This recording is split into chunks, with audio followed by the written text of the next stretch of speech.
1 2 3เอากราบขอบคุณผู้ใหญ่ใจ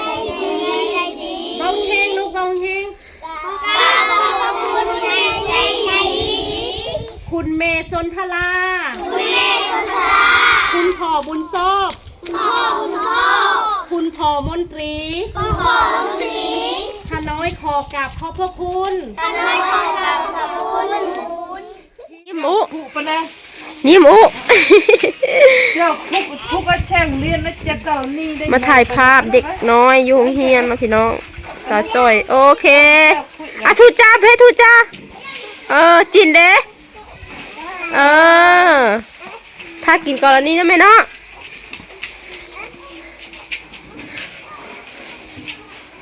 มาเบิ่งครัวสะอาดสะอ้างเพิ่นสิมาเฮ็ดกรณีเลี้ยงเด็กน้อยอยู่โรงเรียน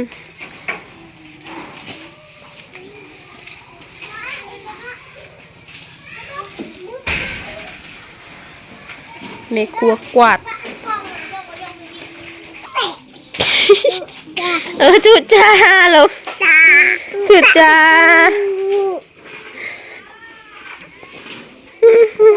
น่าฮักสาวจันมีผู้บ่าวคิดฮอดก็ว่าถ่ายสาวจันในนี่แหละตัวจริงเพิ่นยังใส่ชุดนอนอยู่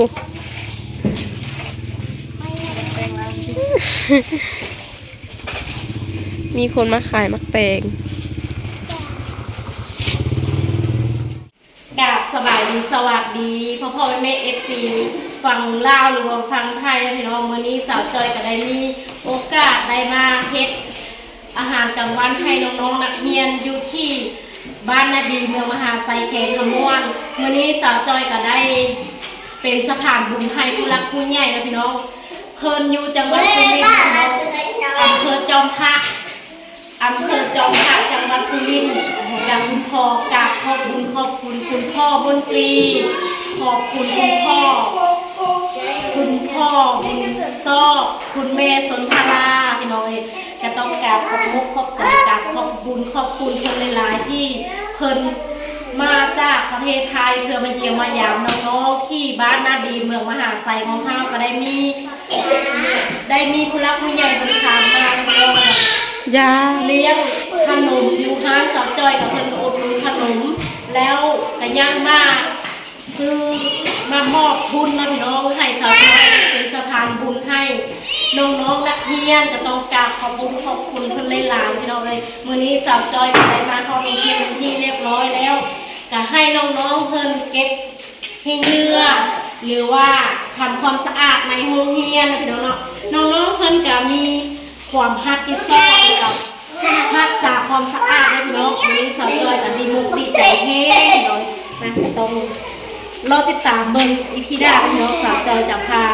พ่อแม่เฮ็ดอีหยังให้น้องๆเพิ่นได้กินนะ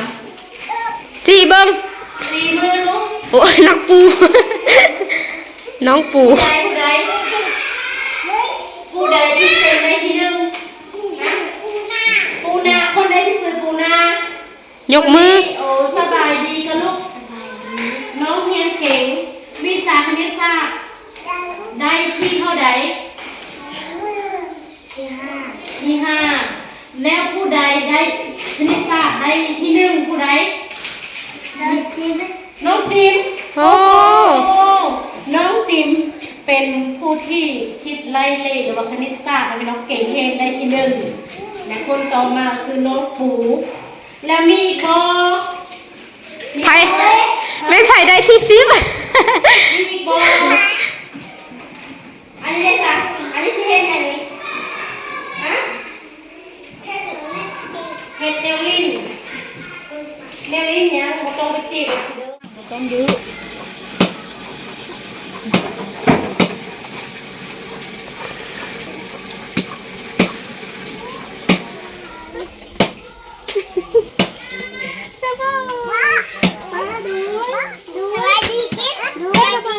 ลูกหลานสบายดีก่อน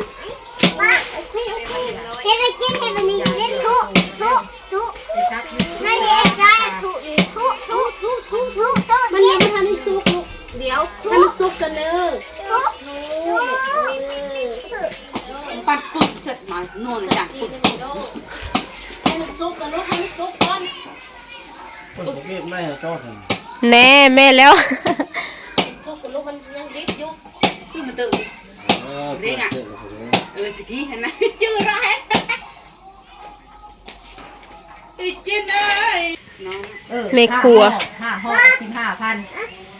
ก็เฮาคนจะคนกับผู้ส่ง3,000ที่ขอโน้เอาก็มุ่งเป็น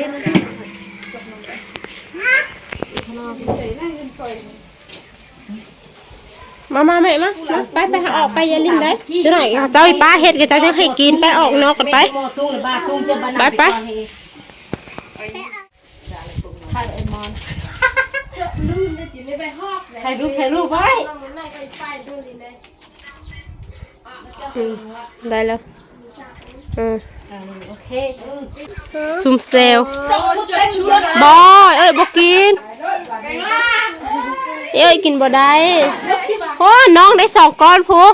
อีลาวิใส่เบิดจะยุบอีกจ้ะ เก็บเขาเลยคือเลย นี่คืออย่างงี้ โจ้เลยนะ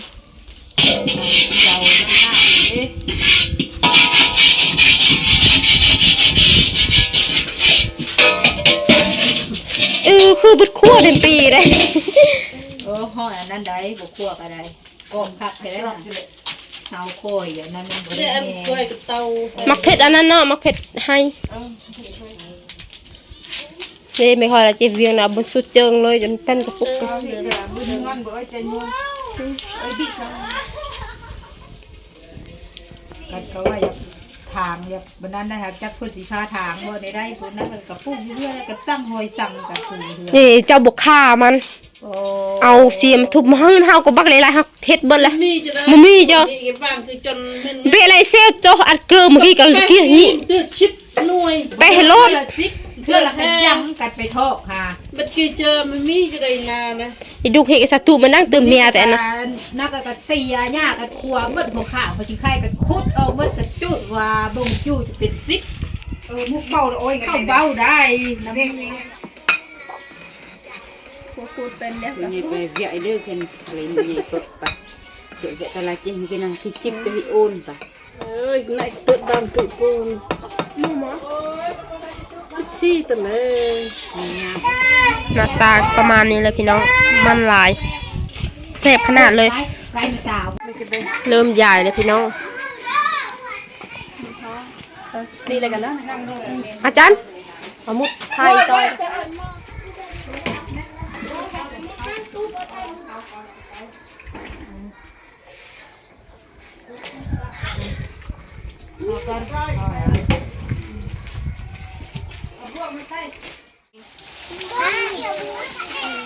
เรือตีจิ้วซาซาเรือจะกุ้งเด้อ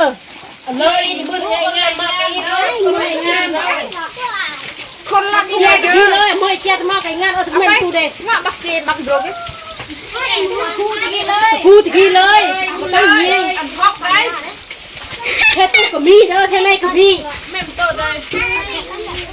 เอาไปนอนเอาไปนอนเห็นดูโต๊ะเลย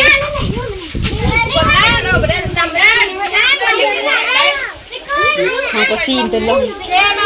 ลูกเอาเอาถ้วยไปเอาไป มาทำไมเจ๊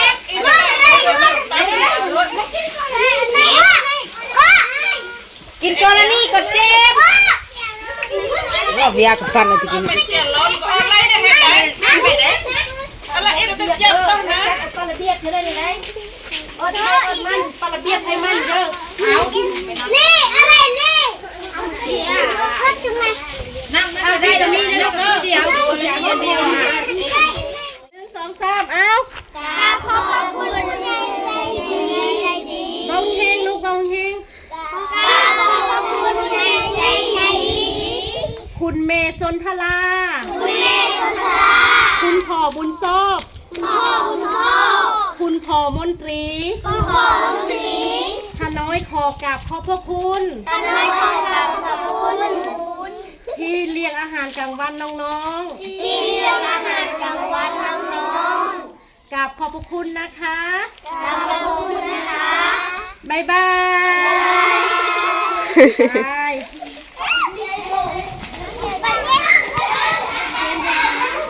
เหลือจากนักเรียนเนาะเขาก็ต้องได้เอาเมื่อแบ่งให้นักเรียนเบิดทุกคนแล้ว มันหลายโพดไปแซ่บอลีต้องขอบพระคุณหลายๆผู้ใหญ่ใจดีเนาะที่ซื้อมันเลี้ยงเฮ็ดอาหารให้กินแซ่บๆไปแม่เมื่อเจอเจ็ดดาบเลยนะ